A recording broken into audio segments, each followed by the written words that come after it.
মা খালাকতুল জিন্না ওয়াল ইনসা ইল্লা লিয়াবুদুন।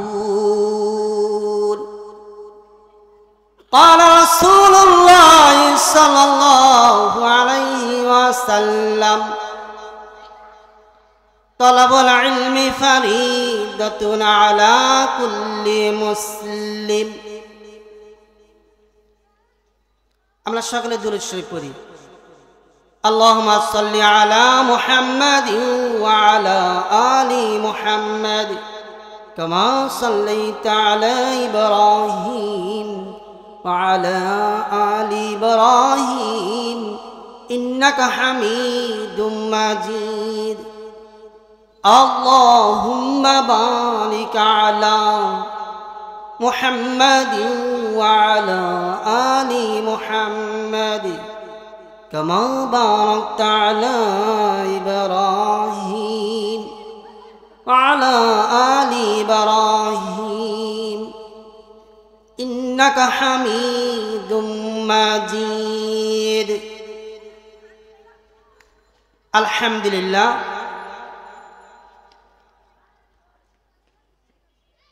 আজকের আয়োজিত অনুষ্ঠান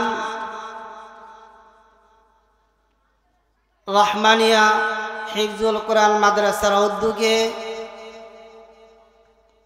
আয়োজিত অনুষ্ঠান ওয়াজ ও দোয়ার মাহফিল। এমন একটা সময়ে, এমন একটা মুহূর্ত যখন কিনা জালিমের জুলুম, অত্যাচার, নির্যাতন চতুর্দিকে দাও দাও করে জ্বলছে। প্রতিটা মুসলমানের ঘরে ঘরে অশান্তির দাবানল দাও দাও করে জ্বলছে। বাজারে জুলুম, কলকারখানাতে জুলুম, অফিস আদালতে জুলুম, চতুর্দিকে শুধু জুলুম আর জুলুম। কথা ঠিক কিনা ভাই?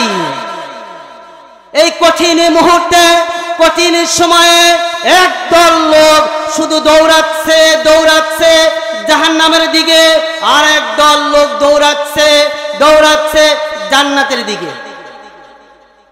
আল্লাহ তাআলা বলেন, আরো দৌড়াও আরো দৌড়াও ওই জান্নাতের দিকে যার প্রশস্ততা সমস্ত আসমান এবং জমিন সমতুল্য। বলি সুবহানাল্লাহ।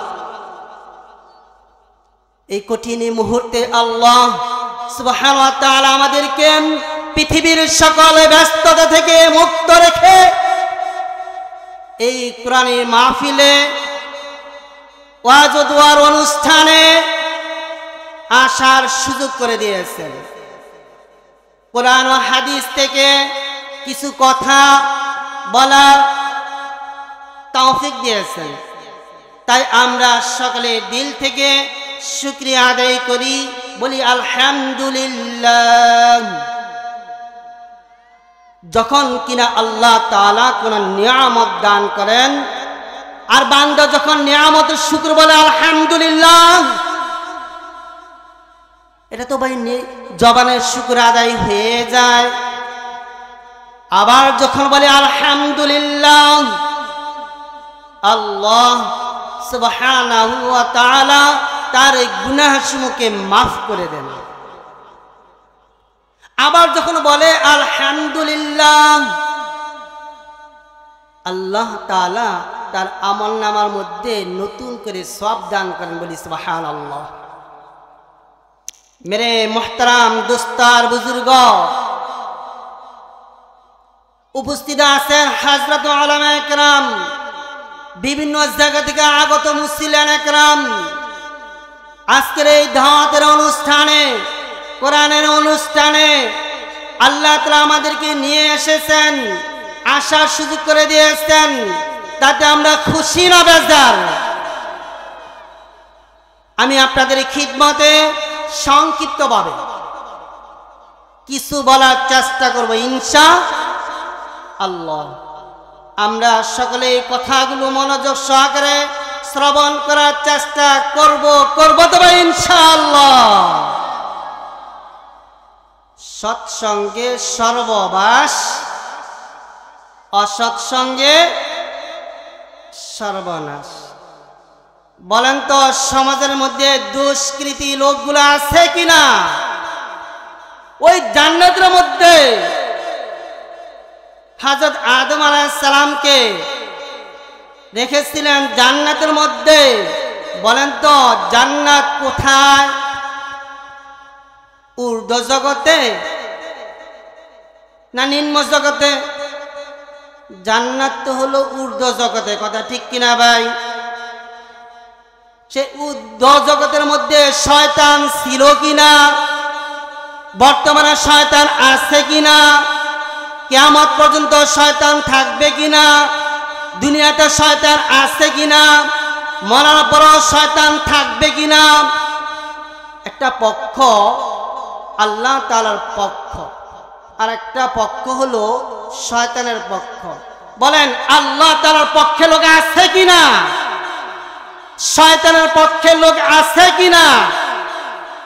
শয়তানের পক্ষের লোকগুলো সব সময় মন্দ কাজ করে, আল্লাহ তাআলার নাফরমানি করে, কথা ঠিক কিনা ভাই? শুরুতেই বলেছিলাম সৎসঙ্গে সর্ববাস, অসৎসঙ্গে সর্বনাশ। হযরত মূসা আলাইহিস সালাম ফেরাউনকে দাওয়াত দিলেন, তুমি যদি এক আল্লাহ তাআলাকে মানো, আল্লাহকে আল্লাহ বলে স্বীকার করো, আর আমি মূসা দুধ হিসাবে স্বীকৃতি দাও, বিশ্বাস করো, তাহলে আল্লাহ তাআলা তোমাকে অনন্ত জীবন দান করবেন, অনন্ত যৌবন দান করবেন, তোমাকে বাদশাহী দান করা হবে। তোমার জীবনে কিয়ামতের আগে তোমার মৃত্যু আসবে না, তোমার যৌবন ফুরাবে না, তুমি কখনো অসুস্থ হবে না, বার্ধক্যে পরিণত হবে না। তোমার কি চাই? কিয়ামত পর্যন্ত তোমার হায়াতকে বাড়ায় দেওয়া হবে, কিয়ামত পর্যন্ত তোমার যৌবন ফুরাবে না, তোমাকে যে বাদশাহী দেওয়া হয়েছে এই বাদশাহী ধ্বংস হবে না, কখনো বার্ধক্য পরিণত হবে না। বলো তুমি কি এক আল্লাহকে স্বীকার করবে? ফেরাউন তো মনে মনে রাজি হয়ে গেল। এরকম সুযোগ, এরকম সুবিধা যদি আপনাকে দেওয়া হয় অবশ্যই আপনি রাজি হবেন, কথা ঠিক কিনা ভাই? ফেরাউন মনে মনে রাজি হয়ে গেল। যখন কিনা তার বন্ধু মন্ত্রী সাহেবের সাথে পরামর্শ নিতে বসলো, আরে ভাই দেখেন দেখেন বন্ধু হয়ে বন্ধুর কি ক্ষতি করে, জীবনটা নষ্ট হয়ে গেল। বন্ধু, খারাপ বন্ধু থাকলে ঈমানকে নষ্ট করে দিয়ে তাকে জাহান্নামের উপযুক্ত করে দেয়, কথা ঠিক কিনা ভাই? আর যদি ভালো বন্ধু হয় ঈমানকে বাড়িয়ে দেয়, ঈমানকে তাজা করে দেয়। ভালো বন্ধু থাকলে ঈমানকে তাজা করে দেয়। সাহাবাদের স্রোত ছিল এসো আমরা ঈমানি মুযাকারা করি। ভালো বন্ধু, নেককার বন্ধুর স্রোত হলো ঈমানকে তাজা করা।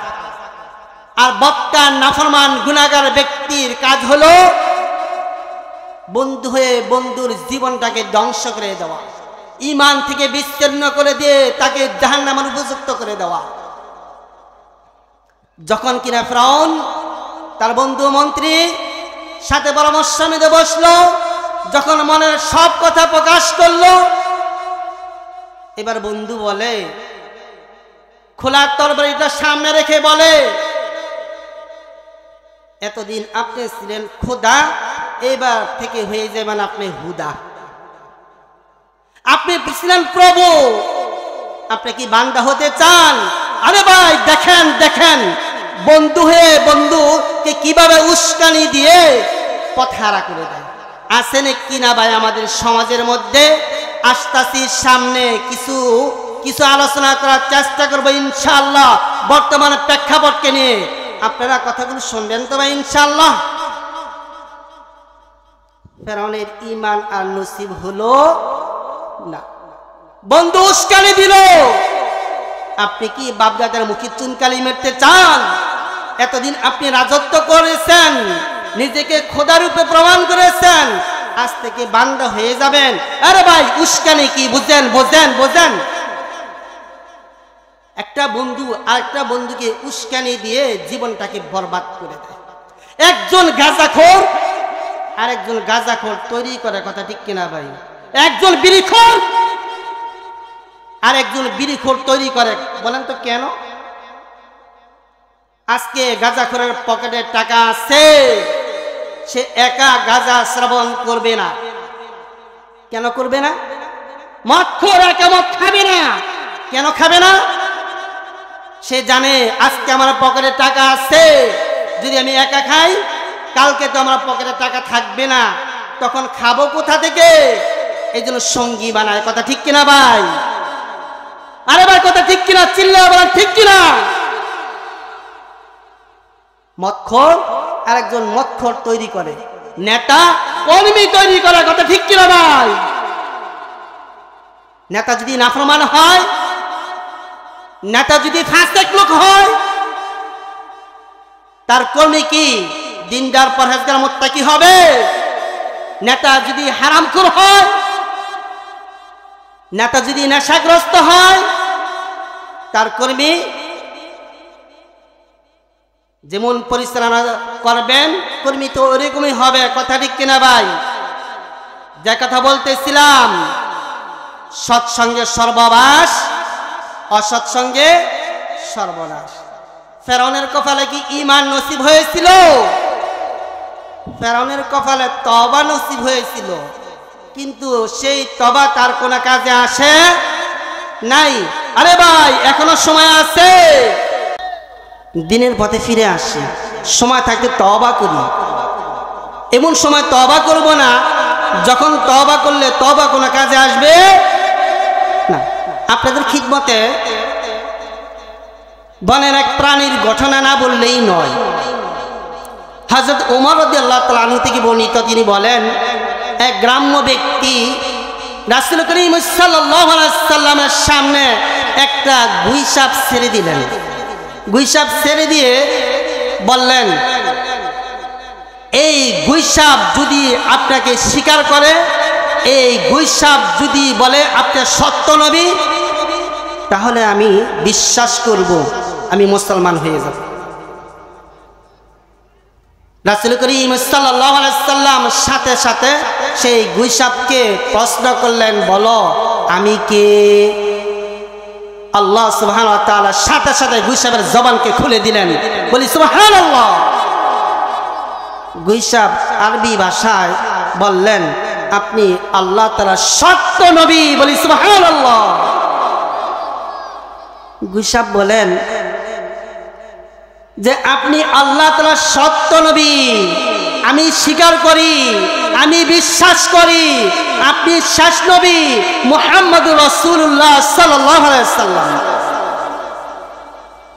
এই কথা বলার উদ্দেশ্য কি? এই কথা বলার উদ্দেশ্য অবশ্যই আছে। সেটা কি? আরে ভাই বনের একটা প্রাণী স্বীকার করলো শেষ নবী মুহাম্মদুর রাসূলুল্লাহ সাল্লাল্লাহু আলাইহি ওয়াসাল্লাম, আর আপনি মানুষের স্বীকার করলেন না। আপনারা কি জানেন মুসাইলামার কাজ্জাবের ঘটনা? আপনারা কি জানেন আল্লাহ তাআলার এই জমিনের মধ্যে এমন বহু বহু মানব আসছে, চলে গেছে, বর্তমানও আছে, যারা কিনা নিজেকে মিথ্যা নবী দাবিদার, মিথ্যা নবী দাবিদার, নিজেকে মিথ্যা নবী বলে দাবি করে। আরে ভাই হযরত মুহাম্মদ সাল্লাল্লাহু আলাইহি সাল্লাম আমাদের শেষ নবী, সর্বশ্রেষ্ঠ নবী। তো আমাদের নবী শেষ নবী এ কথা মানতে আপনার কি কোনো সমস্যা আছে? তাহলে আপনি নিজেকে নবী বলে দাবি করেন কি করে? আছে কিনা যারা মিথ্যা নবী দাবিদার, তাদের অনুকরণে কিছু লোক আছে কিনা, তাদের অনুসারী কিছু লোক আছে কিনা যারা তাকে উস্কায় দেয়, কথা ঠিক কিনা ভাই? যেমনি ভাবে ফেরাউনকে উস্কে দিয়েছিল, আপনি এতদিন ছিলেন খোদা, তাহলে কি এখন থেকে হয়ে যেতে চান হুদা? আবু জাহেল তার এক বন্ধু ছিল, দুজন মিলে এক ঘরের মধ্যে অবস্থান করতেছে। বন্ধু বন্ধুরে জিজ্ঞাসা করে, সত্যি করে বলো তো মুহাম্মদ কি আল্লাহ তাআলা প্রেরিত রাসূল? দরজা তো জানালা তো বন্ধ করে দিয়েছি, আমি আর তুমি ছাড়া আর কেউ নাই। এবার আবু জাহেল চিন্তা করতেছে, সত্যি কথা না বলে তো উপায় নাই, বন্ধুর কাছে তার মিথ্যা কথা বলা যাবে। আবু জাহেল বলতেছে, হযরত মুহাম্মদ আসলে আল্লাহ তাআলা প্রেরিত রাসূল। বলি সুবহানাল্লাহ। এবার বন্ধু জিজ্ঞাসা বলতেছেন, যদি এই কথাই সত্যি হয় তাহলে আপনি ঘোষণা দেন না কেন যে মুহাম্মদ আল্লাহ তাআলার সত্য নবী, আল্লাহ তাআলা প্রেরিত রাসূল? আবু জাহেল বলে, আরে শোনো, এই কথাটা যদি আমি ঘরের বাহিরে ঘোষণা দিয়ে দেই আমার চেয়ার থাকবে না, চেয়ার থাকবে না। আছে কিনা ভাই এমন অনেক বহু ভদ্রলোক, সত্য কথা বললে তার চেয়ার থাকে না। এখন দুটা কথা বলি, রাগ করবেন না তো?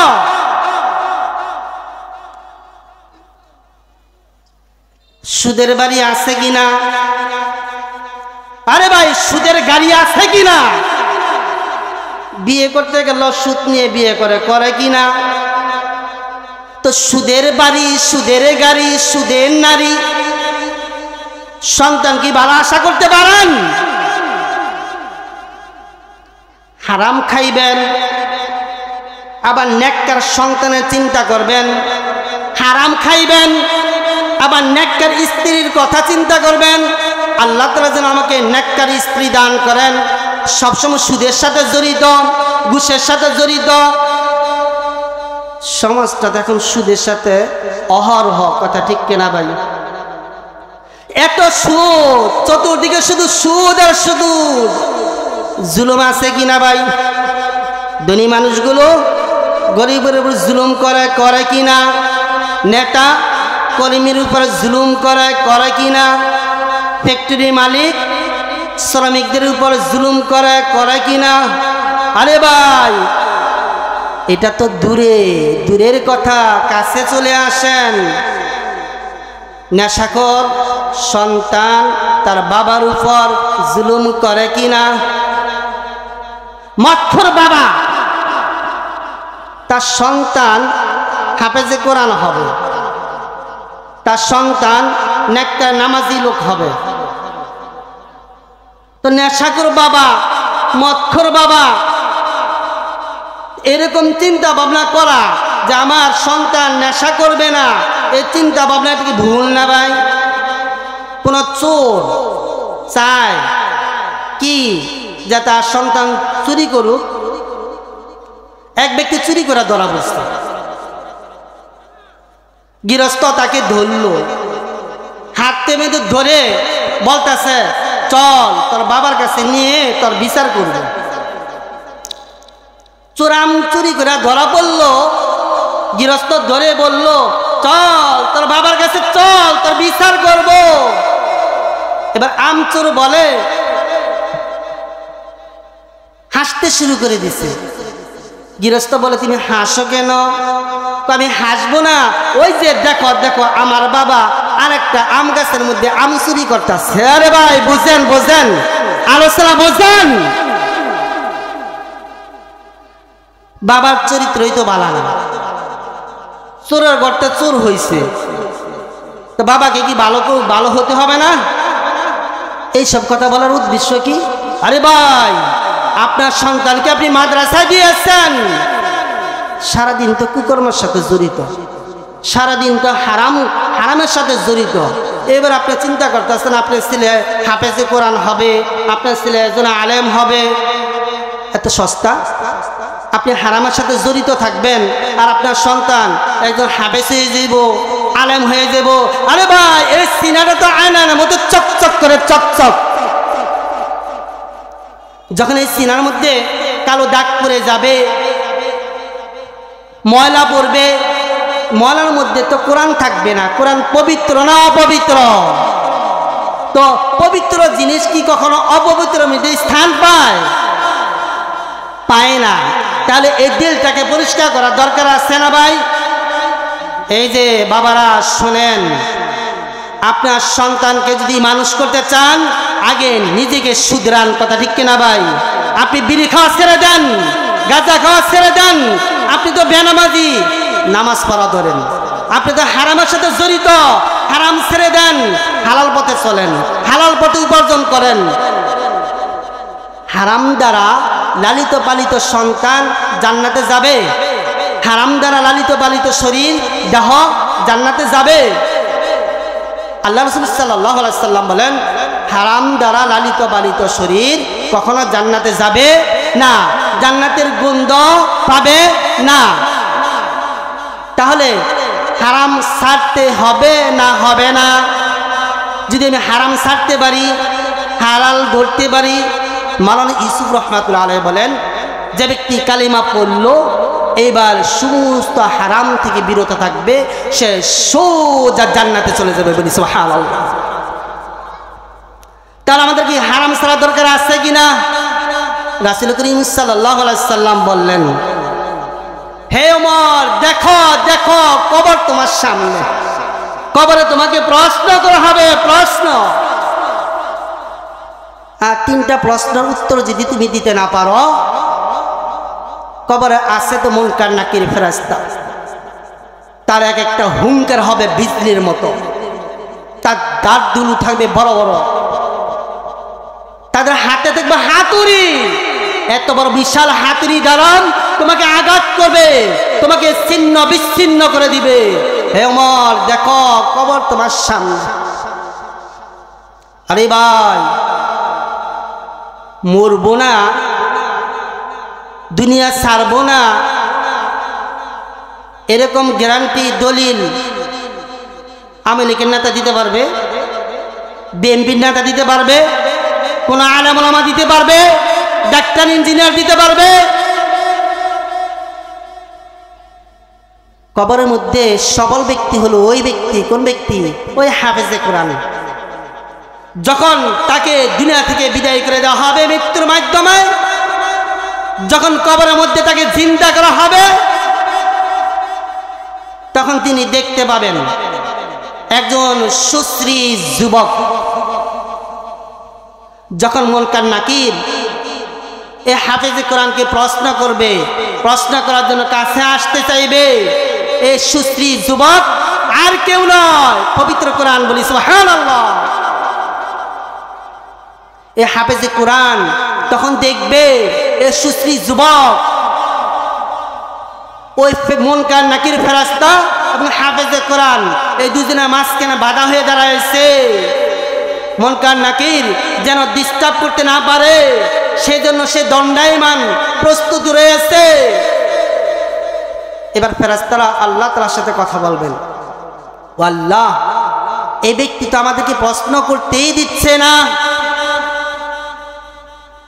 আল্লাহ তাআলা বলবেন, যাও ও কি চায় দেখো। ফেরেশতারা এক পর্যায়ে জিজ্ঞাসা করবেন, আল্লাহ তাআলা আমাদেরকে প্রশ্ন করার জন্য পাঠিয়েছেন, তোমাকে এখানে কে পাঠিয়েছে? সেই সুশ্রী যুবক কোরআন বলবে, যিনি তোমাকে পাঠিয়েছেন তিনিই আমাকে পাঠিয়েছেন, বলি সুবহানাল্লাহ। যতক্ষণ পর্যন্ত ওই হাফেজে কোরআন জান্নাতে না যাবে ততক্ষণ পর্যন্ত ছাড়বে না, সরবে না। মেরে মুহতারাম দোস্তার বুজুর্গ, সেই কোরআন বলবে, এই ব্যক্তি তো দিনের বেলাও কোরআন পড়তো, রাত্রের বেলাও কোরআন পড়তো, বলি সুবহানাল্লাহ।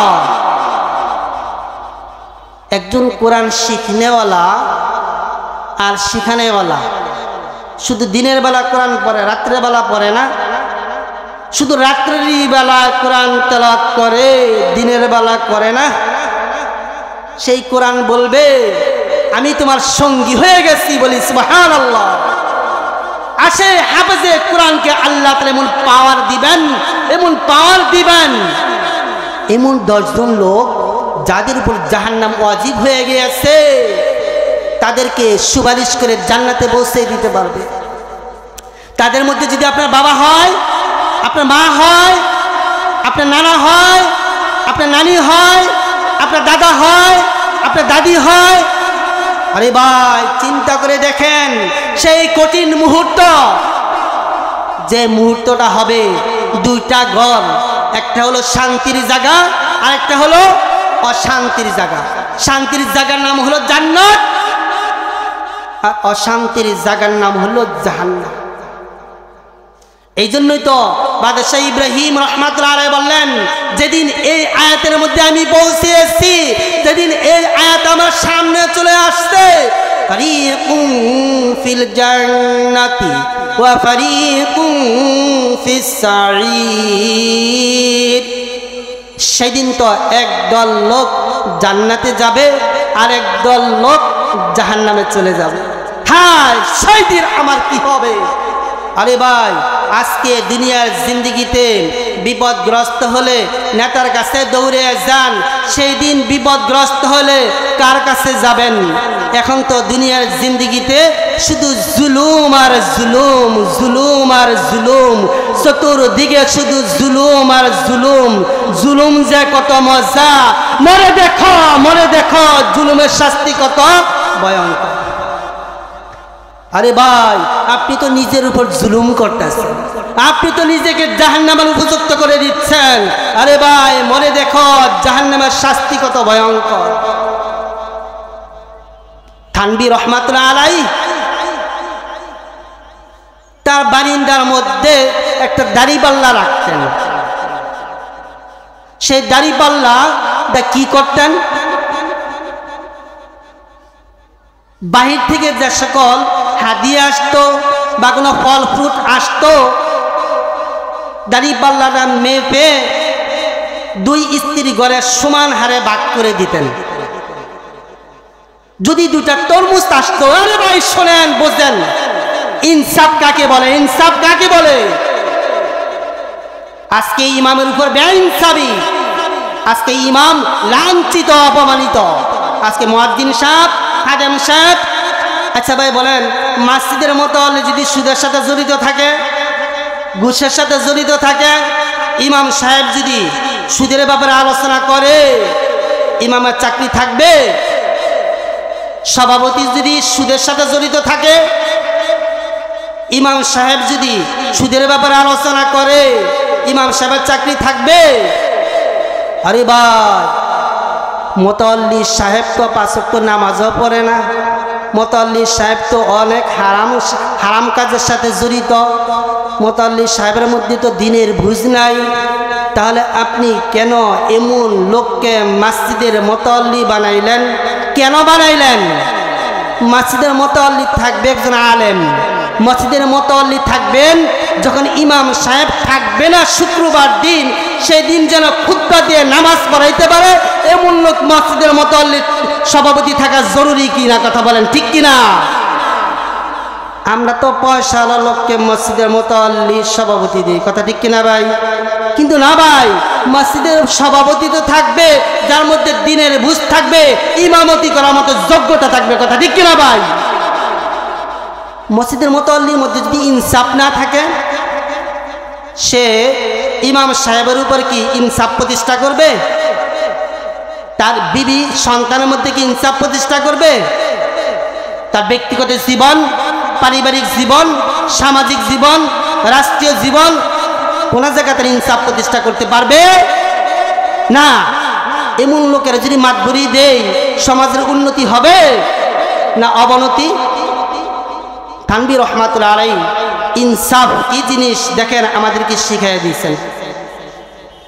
ঘরের সামনে দাড়িপাল্লা রাখতেন, কোনো কিছু আসলে সমান হারে ভাগ করে মেপে 2 গরামিতে পাঠাই দিতেন।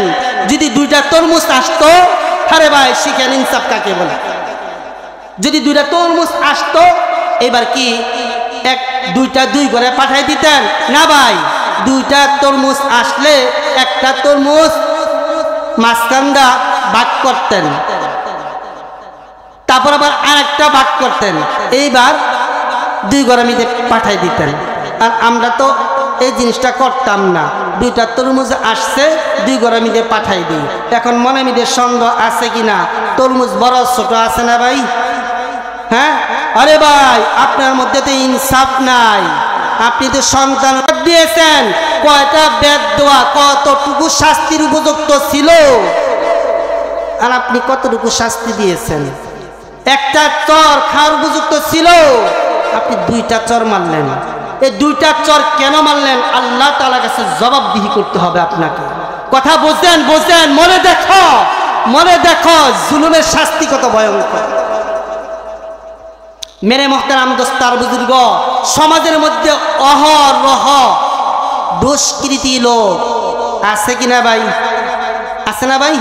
ইমাম সাহেব চিন্তা করলো আজকে মাতবরকে দাওয়াত দিতে হবে, মসজিদে আসে না কেন? ইমাম সাহেব চিন্তা করলো সভাপতিকে দাওয়াত দিতে হবে, সে মসজিদে আসে না কেন? সভাপতি চা স্টলে বসে আছে। আরে ভাই আলোচনা বোঝেন।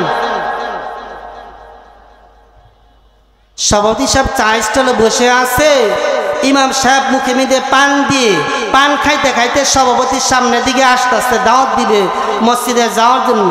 সভাপতি খুব চালাক, খুব চালাক, খুব চালাক। সভাপতি চিন্তা করতেছে ইমাম সাহেব তো আসতেছে, আমাকে মসজিদে দাওয়াত দিবে, সে বুঝে ফেলছে। ইমাম সাহেব আসতে দেরি, সভাপতি এমন একটা ধমক ইমাম সাহেবের দিছে, ইমাম সাহেব আপনি জর্দা দিয়ে পান খাইছেন? আপনি জর্দা দিয়ে পান খান? আপনি হচ্ছেন ইমাম, আপনি হচ্ছেন আমাদের নেতা, আপনি কেন জর্দা দিয়ে পান খাইলেন? আচ্ছা ভাই বলেন তো, ইমাম সাহেব কি সভাপতির আর মসজিদে দাওয়াত দিবে? সমাজের মধ্যে এরকম কিছু লোক আছে যারা কিনা অনেক চালাক। বলেন তো সমাজের মধ্যে ভালো ভালো ছেলেপেলে আছে কিনা? ভদ্র মানুষ আছে কিনা? নামাজি মানুষ আছে কিনা?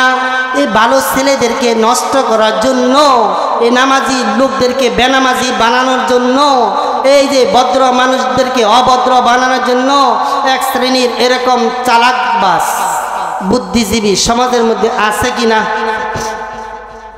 ঠিক তেমনি ভাবে আপনাদের খিদমতে একটি ঘটনা বর্ণনা করতে চাই, আপনারা শুনবেন তো ভাই ইনশাআল্লাহ।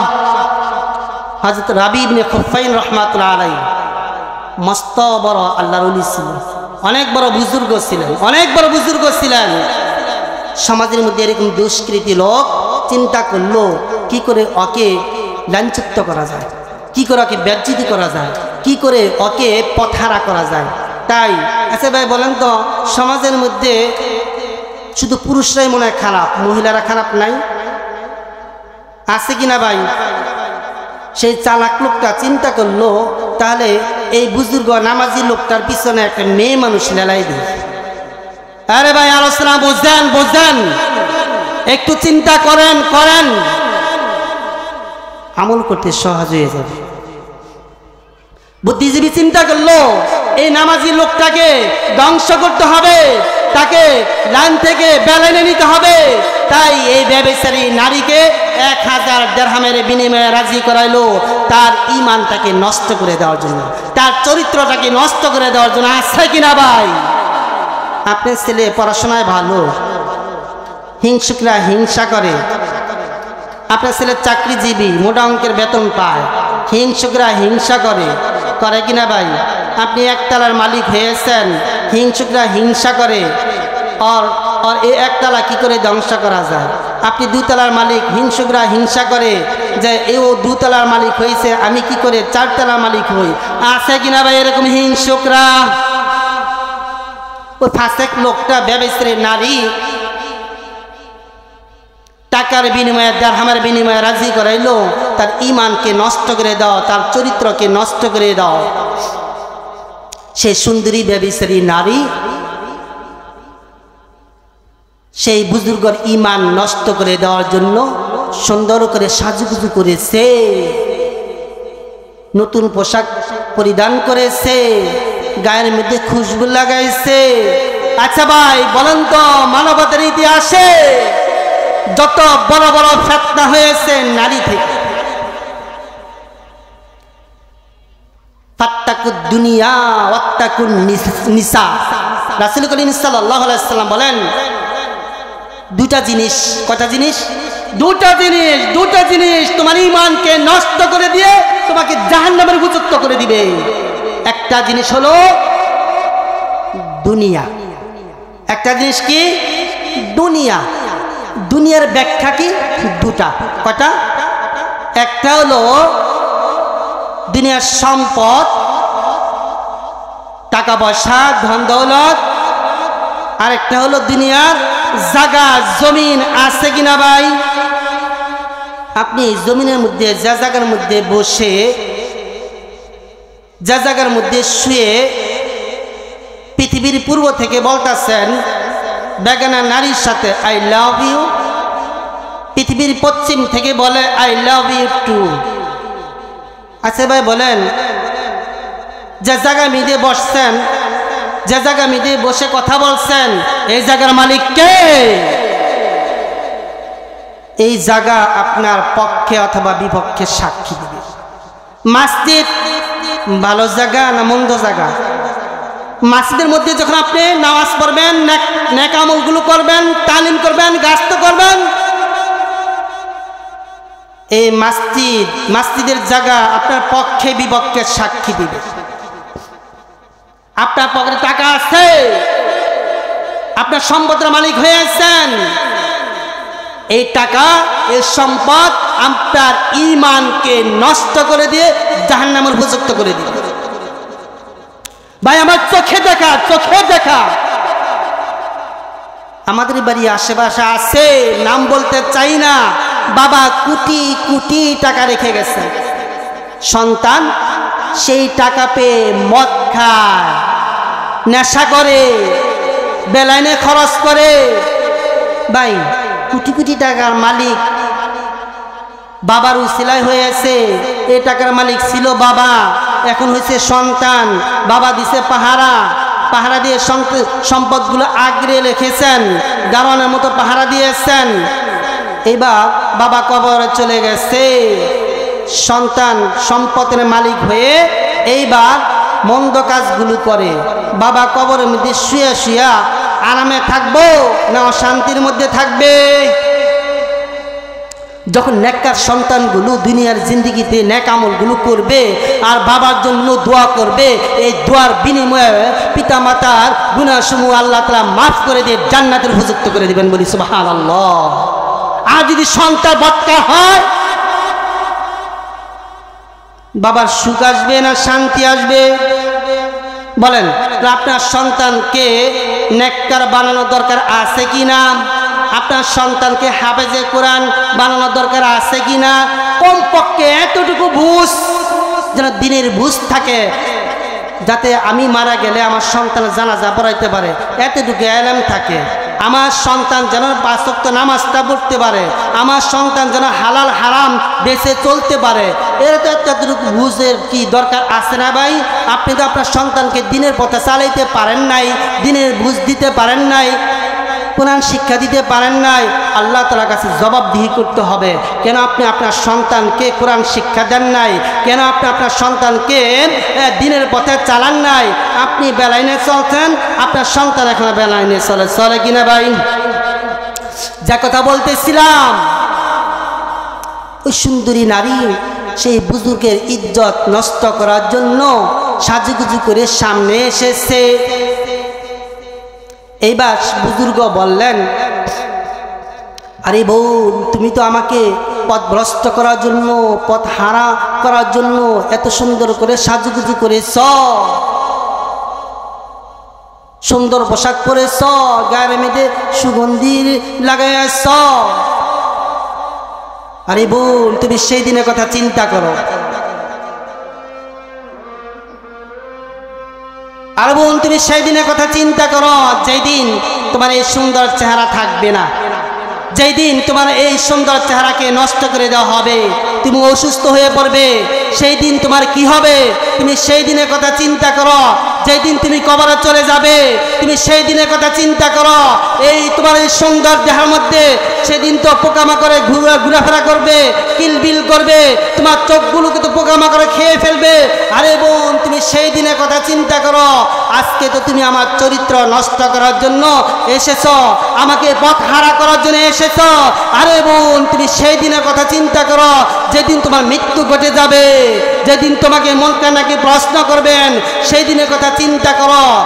বুজুর্গের প্রতিটি কথা সেই ব্যভিচারী নারীর কণ্ঠের মধ্যে, তার দিলের মধ্যে এমনভাবে মজবুত আকারে বসতে, সেই ব্যভিচারী নারী সেই জামানার মধ্যে তওবা করে এক পর্যায়ে আল্লাহর ওলি হয়ে গেলেন, বলি সুবহানাল্লাহ।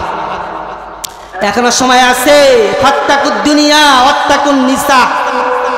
আল্লাহ রাসূল সাল্লাল্লাহু আলাইহি ওয়াসাল্লাম বলেন, দুইটা জিনিস তোমার ঈমানকে নষ্ট করে দিয়ে জাহান্নামের উপযুক্ত করে দিবে। একটা জিনিস হলো দুনিয়া, আরেকটা জিনিস হলো নারী। এই জন্য ভাই মুহতারাম দোস্ত আর বুজুর্গ, কথা লম্বা না করি, যেটা আজান হয়ে গেছে তাই আমরা কথা শেষ করে দেই। আলোচনার মধ্যে যদি কোনো ধরনের ভুল ত্রুটি হয়ে যায় মেহেরবানি করিয়া মাফ করে দিবেন। আর এই মাদ্রাসা রহমান হিফজুল কোরআন মাদ্রাসার জন্য সকলেই দোয়া করবেন, সহযোগিতা করবেন। হাফেজ ইসাক অনেক কষ্ট করে হাঁটি হাঁটি পা পা করে এ পর্যন্ত এসেছেন, তাই আর কথা লম্বা না করি। ওয়া আখিরু দাওয়ানা আনিল হামদুলিল্লাহি রাব্বিল আলামিন। আসসালামু আলাইকুম ওয়া রাহমাতুল্লাহ।